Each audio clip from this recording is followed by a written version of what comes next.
رب کریم نے ان کو یہ شان عطا فرمایا ہے، ان کا یہ مقام رکھا ہے کہ جو سعادت ایمان حاصل کرتے ہیں ان کے لیے، ان خوش نصیبوں کے لیے یہ ان کی جانوں سے بھی بڑھ کر ہیں، ان کی جانوں سے بھی قریب تر ہیں۔ وَأَزْوَاجُهُ أُمَّهَاتُهُمْ، اور ان کی ازواج، اس نبی محتشم نور مجسم صلی اللہ علیہ وسلم کی بیویاں، امہاتہم مائیں ہیں ان اہل ایمان کی۔ ان کا یہ شان ہے، ان کا یہ شان ہے، ان کا یہ مقام ہے کہ جو ان پر سعادت ایمان قبول کرتے ہیں ان کے لیے یہ ان کی جانوں سے بھی قریب تر ہیں۔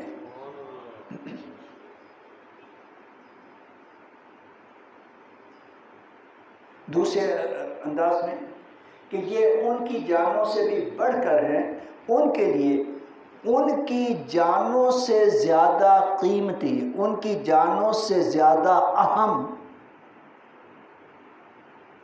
اللہ سیدنا عمر فاروق رضی اللہ تعالیٰ عنہ نے ایک مرتبہ نبی رحمت صلی اللہ علیہ وسلم سے عرض کی، یا رسول اللہ صلی اللہ علیہ وسلم مجھے آپ سے بہت محبت ہے، بہت پیار ہے، اور اپنی جان کے علاوہ ہر چیز سے زیادہ آپ مجھے پیارے ہیں۔ آقا علیہ الصلوۃ والسلام نے فرمایا کہ عمر ابھی ایمان کامل نہیں ہوا۔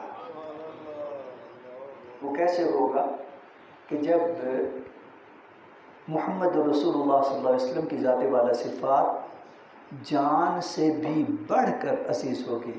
تو کہا کہ اسی لمحے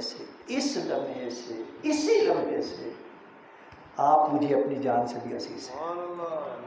میں کہ عمر وہ ایمان مکمل ہوا، کامل ہوا۔ النبی اولا بالمؤمنین من انفسہم، یہ خاص نبی، یہ خاص الخاص نبی ایمان لانے والے خوش نصیبوں کے لیے ان کی جانوں سے بھی بڑھ کر ہیں۔ اور پھر دوسرے حوالے سے ان کا شان یہ ہے کہ وَأَزْوَاجُهُ أُمَّهَاتُهُمْ، ان کی بیویاں اہل ایمان کے لیے ماؤں کا درجہ رکھتی ہیں، بلکہ سچی بات تو یہ ہے کہ مائیں بھی ان کی شان پر قربان ہیں۔ یہ سورۃ الاحزاب کی 6 آیت کے ابتدائی الفاظ ہیں۔ سورۃ الاحزاب، احزاب حزب کی جمع ہے، حزب کہتے ہیں گروہ کو، ہمارے یہاں اردو اور علاقائی زبانوں میں بھی یہ لفظ استعمال ہوتا ہے، خاص طور پر حکومتی ایوانوں کے لیے، حزب اختلاف، حزب اقتدار، تو اس کی جمع ہے احزاب۔ ایک غزوہ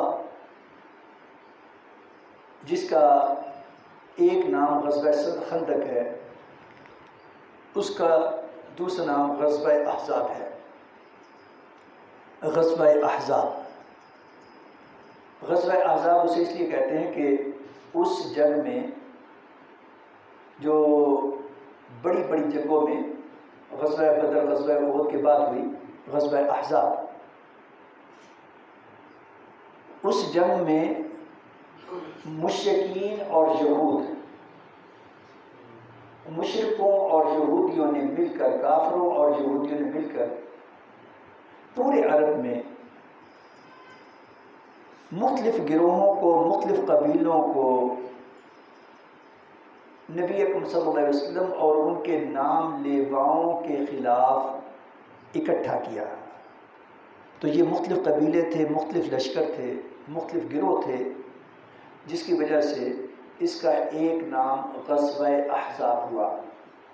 اس سورہ مبارکہ میں ان کا بھی خاصا تفصیلی ذکر ہے، اور اس سورہ مبارکہ کا ایک پرحسن انداز یہ ہے، ویسے تو شاید کہتے ہیں کہ آیتوں سے ملاتا رہا آیتیں، پھر جو دیکھا تو نعت نبی بن گئی۔ پورا قرآن ہی حضور صلی اللہ علیہ وسلم کی نعت کا ایک انداز ہے، لیکن اس سورہ مبارکہ میں حضور نبی رحمت نور مجسم صلی اللہ علیہ وسلم پر رب ذوالجلال والاکرام کی عنایات کا انداز وہ بہت ہی عظیم المرتبہ مزہ آ جاتا ہے، خاص طور پر اگر آپ کی توفیق دے مسجد نبوی میں حاضر ہونے کی، نبی اکرم صلی اللہ علیہ وسلم کے قرب میں بیٹھ کر اس سورہ مبارکہ کو پڑھا جائے تو بہت لطف ہوتا ہے۔ اسی سورہ مبارکہ میں رب کائنات نے یہ اعلان کیا کہ ما کان محمد ابا احد من رجالکم ولکن رسول اللہ وخاتم النبیین وکان اللہ بکل شیء علیما۔ اسی سورہ مبارکہ میں رب کائنات نے یہ بھی اعلان کیا کہ ان اللہ و ملائکتہ یصلون علی النبی یا ایھا الذین آمنوا صلوا علیہ وسلموا تسلیما۔ الصلاۃ والسلام علیک یا سیدی یا رسول اللہ علیہ وسلم۔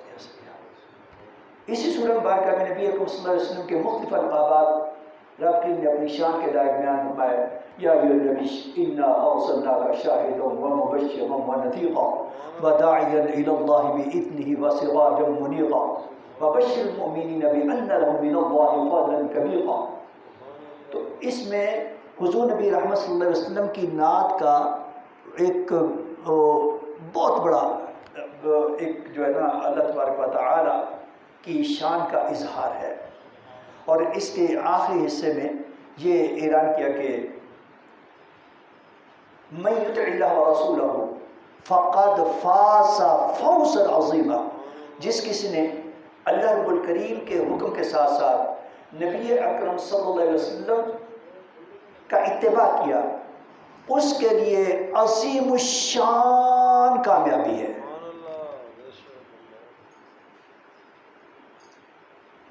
ساری کامیابیوں کی بنیاد نبی اکرم صلی اللہ علیہ وسلم کا اتباع قرار پایا۔ تو فرمایا کہ النبی اولیٰ بالمؤمنین من انفسہم وازواجہ امہاتہم۔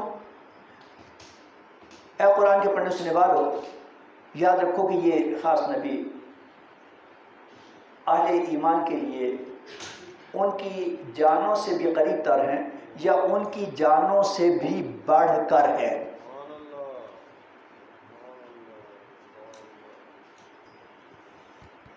اللہ اکبر، جانوں سے قریب تر ہیں، اس کو بھی علماء کرام نے خوب بیان فرمایا، بڑھ کر ہیں اس کو بھی خوب بیان فرمایا۔ حضور نبی اکرم صلی اللہ علیہ وسلم کا اہل ایمان کے لیے ان کی جانوں سے قریب تر ہونا، ان کے لیے ان کو ان کی سہولت کا، ان کی عزت کا، ان کے وقار کا، ان کی راحت کا خیال رکھنا۔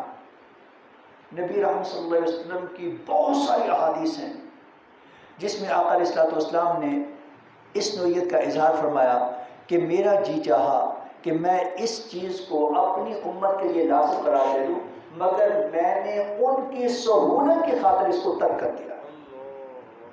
یعنی حضور کو اپنی امت کی سہولت، اس کی آسانی اس قدر عزیز ہے کہ جو وہ خود سے چاہ سکتے ہیں اس سے بھی زیادہ حضور ان کے لیے چاہتے ہیں۔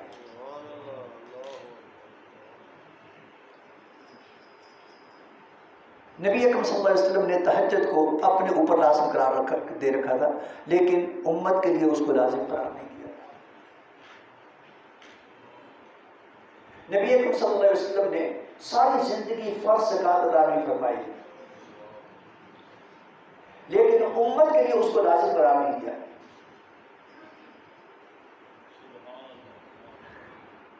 نبی اکرم صلی اللہ علیہ وسلم نے حج و عمرہ کو پسند فرمایا۔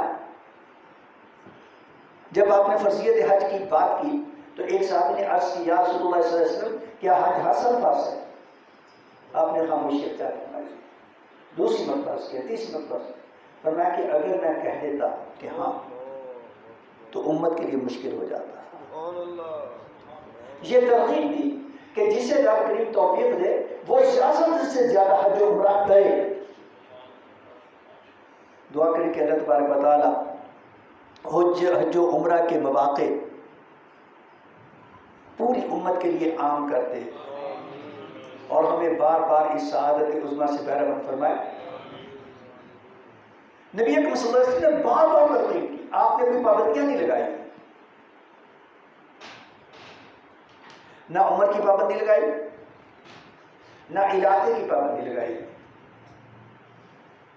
نہ کوئی ویکسینیشن کی پابندی لگائی.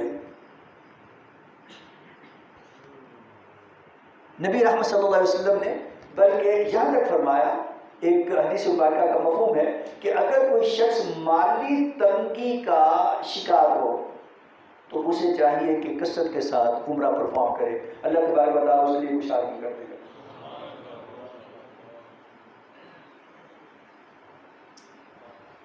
لیکن نبی اکرم صلی اللہ علیہ وسلم نے اس کو امت کی بہتری کی خاطر لازم قرار نہیں دیا. چاہتے تو اس کو ضروری قرار دے دیتے، مگر امت کی بہتری. النبی اولیٰ بالمؤمنین من انفسہم. اور دوسری طرف فرمایا لا یؤمن عبد حتی اکون احب الیہ من والدہ وولدہ والناس اجمعین او کما قال صلی اللہ علیہ وسلم. تم میں سے کوئی شخص اس وقت تک مومن کامل ہو ہی نہیں سکتا جب تک میں حضرت محمد صلی اللہ علیہ وسلم اس کے نزدیک، اس کے والدین، اس کی اولاد، غرض دنیا کے تمام انسانوں سے زیادہ محبوب نہ ہو جاؤ.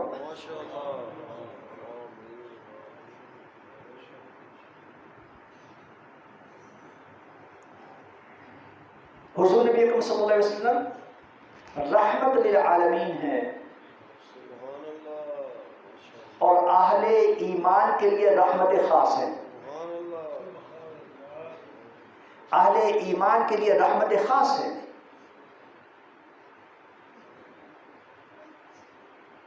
اور آپ نے اپنی شفاعت اپنی امت کے لیے خاص کر رکھی ہے. ایک روایت میں فرمایا کہ میری شفاعت میری امت کے بڑے گناہ گاروں کے لیے خاص ہے.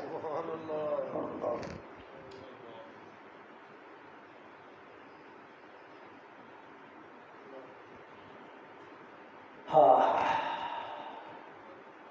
حضور نبی رحمت صلی اللہ علیہ وسلم نے اجتماعی معاملات میں جب آپ کبھی سفر پر ہوتے، کسی مہم پر ہوتے، تو معمول مبارک یہ تھا کہ جو سب سے زیادہ مشکل کام ہوتا آقا علیہ الصلوۃ والسلام اپنے ذمہ کرم پر لیتے. آسانیاں اپنی امت کی طرف بانٹتے.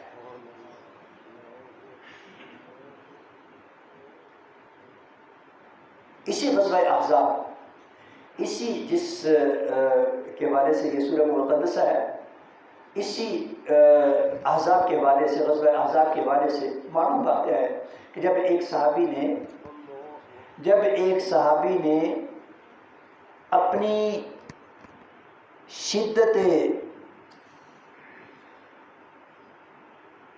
طلب شکم، بھوک کے اظہار کے لیے نبی اکرم صلی اللہ علیہ وسلم کی طرف رخ کیا اور عرض کیا کہ یا رسول اللہ صلی اللہ علیہ وسلم بھوک سے نڈھال ہو رہا ہوں اور صورتحال یہ ہے کہ اپنے پیٹ سے کپڑا اٹھایا تو دکھایا کہ یا رسول اللہ صلی اللہ علیہ وسلم بھوک کی وجہ سے میرے پیٹ پر پتھر بندھا ہوا ہے. کس قدر دقتیں برداشت کی ہیں ہمارے آبا و اجداد نے. یہ دین جو ہی ہم تک نہیں پہنچا، اگرچہ ہمیں اس کا قدر نہیں ہے. آپ میں سے کوئی یاد کر سکتا ہے کہ خدا نخواستہ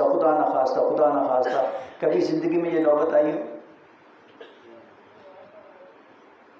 بڑے بڑے گلے ہوتے ہیں، بڑے شکوے ہوتے ہیں، بڑے بات پر جلسے، جلوس، نعرے، سب کچھ برا بھلا. عرض کرتے ہیں کہ یا رسول اللہ صلی اللہ علیہ وسلم شدت بھوک کی وجہ سے پیٹ پر پتھر بندھا ہوا ہے، اور پتھر آقا علیہ الصلوۃ والسلام کے مشاہدے کے لیے پیش کرتے ہیں، اپنی کیفیت بیان کرتے ہیں۔ تو قربان جائیں عظمت و شان رسالت میں آپ صلی اللہ علیہ وسلم پر، آپ اسے یہ نہیں کہتے کہ میرے امتیوں صبر کرو،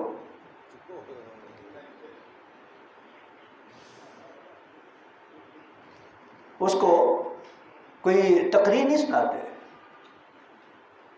تاریخ کی کتابیں اس بات پر گواہ ہیں کہ آقا علیہ الصلوۃ والسلام نے سمپلی اپنے بدن مبارک سے، اپنے پیٹ سے کپڑا ہٹایا تو صحابی کی حالت عجیب ہو گئی۔ اس نے دیکھا کہ اس کے آقا مولا کے پیٹ مبارک پر ایک نہیں بلکہ 2 پتھر بندھے ہیں۔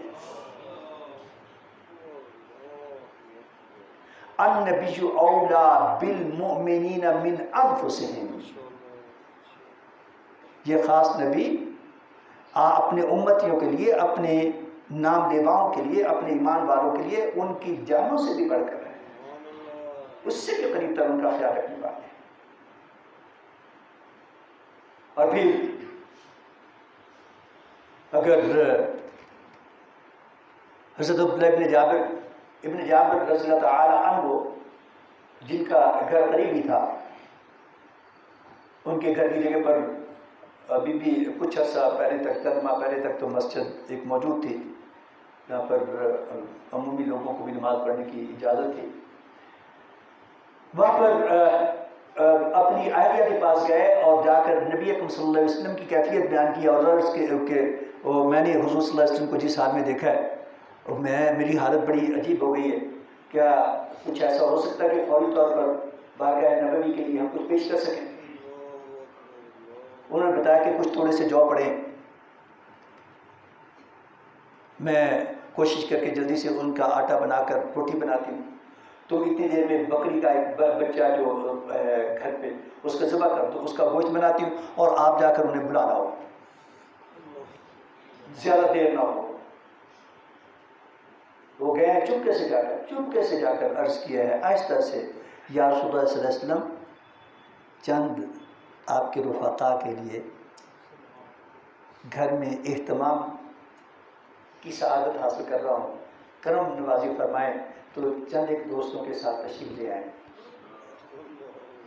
النبی اولا بالمؤمنین من انفسہم، وہ مالک و مختار نبی یہ نہیں فرماتے کہ ٹھیک ہے شور نہیں کرنا ہے، فلاں صحابی کو کہہ دو جا کر، یہ لائسنس ہے خصوصی طور پر اپنے چمچوں کڑچھوں کو ہی ملنے چاہیے، نعوذ باللہ من ذالک، ایسا نہیں ہوتا۔ آقا علیہ الصلوۃ والسلام فرماتے ہیں اعلان کر دو کہ تمام صحابہ کرام کے لیے دارالعلوم میں دعوت کا اہتمام کرتی ہے۔ النبی اولا بالمؤمنین من انفسہم۔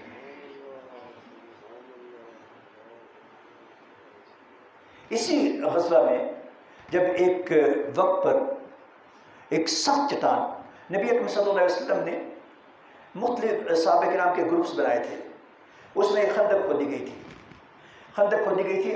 خطہ عرب میں یہ ایک انوکھی ترتیب تھی جنگ کی جو اس سے پہلے نہیں تھی۔ ہو سکتا ہے کہ آپ میں سے کچھ خوش نصیبوں نے وہ خندق دیکھی بھی ہو، اب تو اس پر دیوار وہ سڑک بن گئی ہے۔ مجھے نبی کائنات نے وہ سعادت عطا کہ میں نے دیکھا ہے اسے، اس کی آلموسٹ اصل حالت میں۔ وہ آن ایوریج 20 فٹ چوڑی اور اسی کے قریب گہری 20-22 فٹ چوڑی اور قریباً اتنی ہی گہری ایک خندق تھی۔ نبی اکرم صلی اللہ علیہ وسلم نے صحابہ کرام کی ٹولیاں بنائی تھی کہ اتنے لوگ اتنی نشان لگائے تھے کہ یہاں تک وہ خندق کھودے گئے، اور خود نبی اکرم صلی اللہ علیہ وسلم اس میں شامل تھے۔ یاد رہے اللہ اکبر، میں نے پہلے عرض کیا نا کہ مشکل کام آپ اپنے ذمہ لیتے تھے۔ جب مسجد نبوی شریف کی تعمیر ہوئی نبی اکرم صلی اللہ علیہ وسلم اس میں شامل ہوئے، جب مسجد قباء شریف کی تعمیر ہوئی نبی اکرم صلی اللہ علیہ وسلم اس میں شامل ہوئے، غزوہ خندق کی کھدائی ہو رہی تھی نبی اکرم صلی اللہ علیہ وسلم اس میں شامل تھے، اگر ہجرت ہوئی تو نبی اکرم صلی اللہ علیہ وسلم نے تن تنہا ہجرت. کوئی مشکل کام ایسا نہیں ہے، بلکہ تاریخ میں لکھا ہوا ہے، سیرت کی کتابوں میں ہے کہ ایک مرتبہ رات کے کسی پہر میں، گھڑیاں تو اس وقت تھی نہیں، ایک خوفناک آواز سنائی دی. مدینہ کریم میں ایک بڑی خوفناک قسم کی آواز سنائی دی. اتنی خوفناک آواز تھی کہ لوگ گھروں سے نکل آئے، ایک ایک کر کے گھروں سے نکلے اور آپس میں مشورے کرنے لگے کہ یار بہت خوفناک آواز تھی، بڑی خطرناک قسم کی، تو کیا کیا جائے.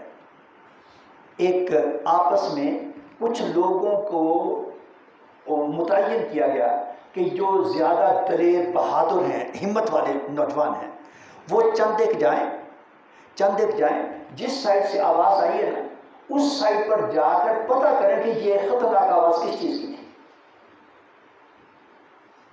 اس کے لیے تیاری کر رہے ہیں، جا کر پتہ کریں کہ یہ خوفناک آواز کیسی تھی.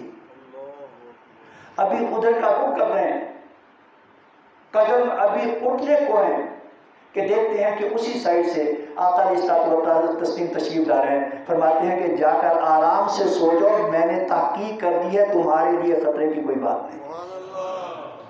النبی اولا بالمؤمنین من انفسہم. یہ نبی محتشم صلی اللہ علیہ وسلم، اللہ اکبر، قربان جائیں آپ کی عظمتوں پر، آپ کی رفعتوں پر، آپ کی شان پر.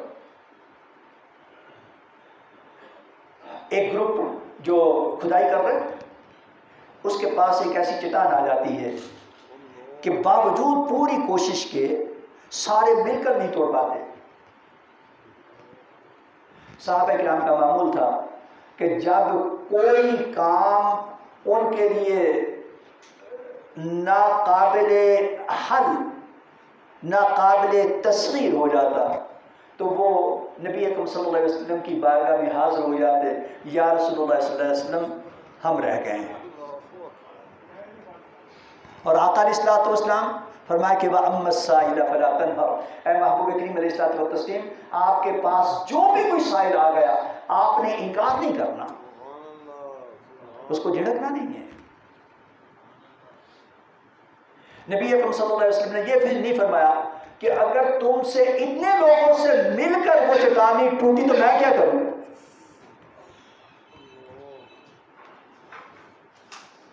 النبی اولا بالمؤمنین من انفسہم. آقا علیہ الصلوۃ والسلام نے اس کا اظہار کیوں فرمایا کہ چلو وہاں پر گئے، کدال پکڑا اور پہلی ہی ضرب میں اس کو پاش کر دیا.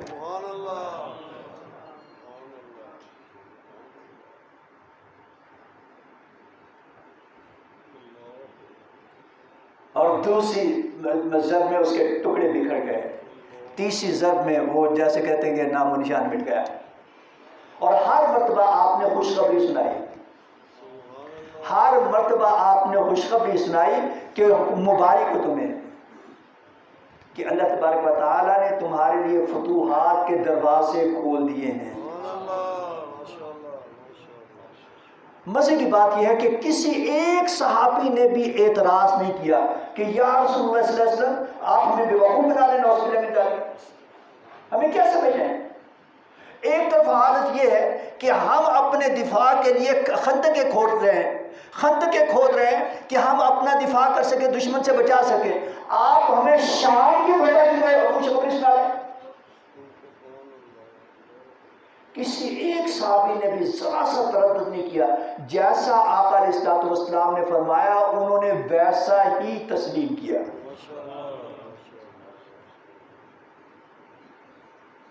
حضرت سفیان ثوری ایک بڑے معروف تابعی ہیں. تابعی اس بزرگ کو کہتے ہیں جس نے صحابہ کرام کی حالت ایمان میں زیارت کی. بہت بڑے عالم دین بھی تھے، ان کے شاگردوں کی ایک بڑی تعداد ہے. میں نے ایک واقعہ اپنے اساتذہ سے غالباً پڑھا سنا، پرانی بات ہوگی، اب ریفرنس یاد نہیں، کہ ایک مرتبہ ان کے طلباء نے ان سے پوچھا کہ آپ نے صحابہ کرام کو بھی دیکھا اور ہمیں بھی دیکھا ہے، واٹ از دا ڈفرینس؟ فرق کیا ہے ہم میں اور صحابہ کرام میں آپ کیا فرق محسوس کرتے ہیں؟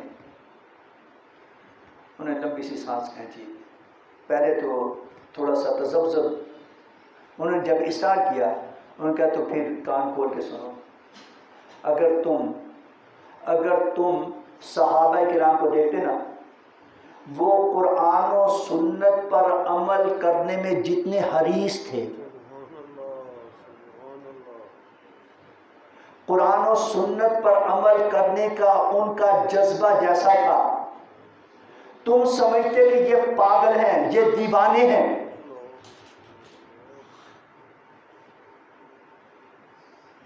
اس قدر جذبہ تھا ان میں، کسی چیز کی پرواہ نہیں تھی، کسی چیز کی پرواہ نہیں تھی۔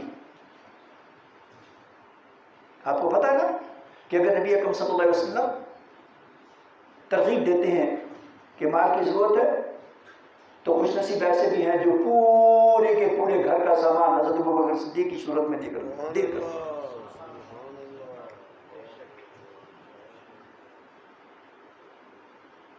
اور ایسے بھی ہیں کہ اگر اور کچھ نہیں تو اپنے ہی بال، سر کے بال وہ پیش کر دیتے ہیں کہ کسی اس کو رسی بنا کر ان بالوں سے کہ کسی کی چھوٹی موٹی سی کسی ضرورت میں کام آ جائے گی۔ کچھ بچاتے نہیں ہیں، چھپاتے نہیں ہیں، تو بچا کے نہ رکھ اسے، تیرا آئینہ ہے وہ آئینہ کہ شکستہ ہو تو عزیز تر ہے نگاہ آئینہ ساز میں۔ ان کا یہ عالم تھا کہ وہ نبی اکرم، اللہ کے حکم اور نبی اکرم صلی اللہ علیہ وسلم کے پیغام پر عمل کرنے میں اتنے حریص تھے، اتنے